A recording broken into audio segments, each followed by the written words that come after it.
Jason Allen, PR specialist from Capcom USA. So we're here with Resident Evil 5.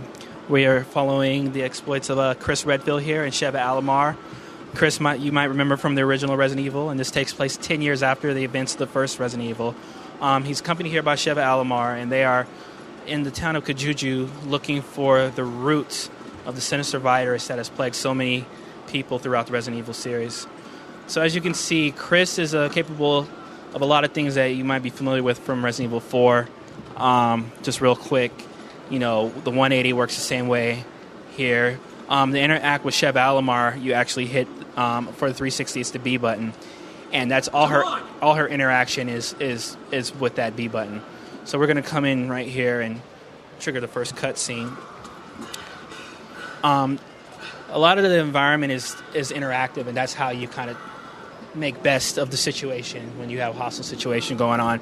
So we'll see right after this cutscene takes place. Chris and Sheva will have to do a lot of crowd control to take care of the enemies so that they can actually deal with them effectively.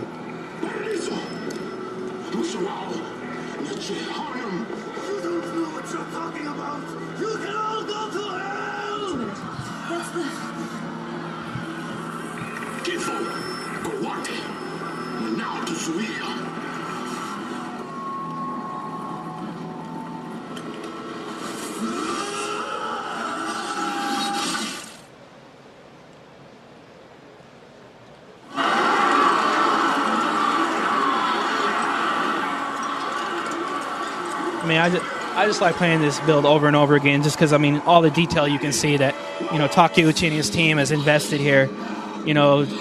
Even at this point, it looks so good. So just like all Resident Evil games, one of the biggest challenges is dealing with kind of that overwhelming sense of intimidation, that the threat brings. So that's part of the challenge, is managing that threat. And that's what we'll see here.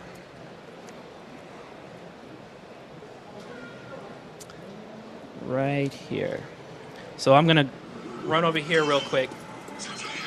Make sure I move this bookshelf in front of the window.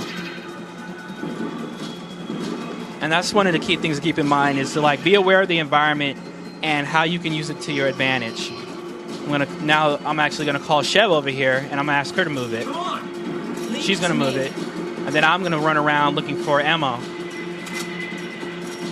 So while she does that, it saves me some time.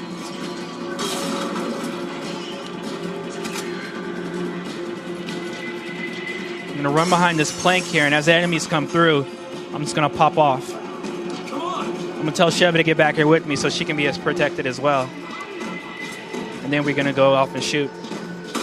So with this 360, controls are the same as you might remember with Resident Evil 4. There's an actual button to actually bring up the shooting view, and then there's an actual button to actually pull the trigger. So it's all about lining up your shots and just trying to keep from freaking out. Because that's what Resident Evil makes you do, is freak out. Come on. So get back around here, girl.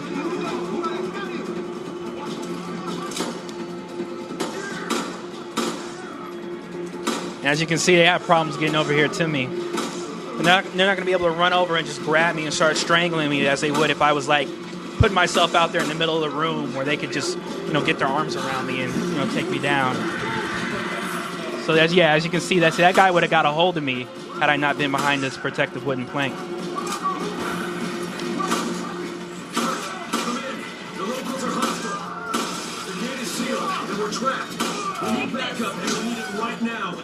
Roger that. Now Sheva is not only there to lend you some fire help with the guns, but if Chris gets hemmed up, she'll run up and hit the guy for you. Sometime unprompted. All right, here we go. More enemies are. So it's getting kind of hairy. So what I'm gonna do is, they're trying to get to me. I can hot button over to my shotgun. Whoa, hold on. Yeah. Help me! All right, B button. Same thing to interact with Sheva. That'll actually save her if you're in a jam.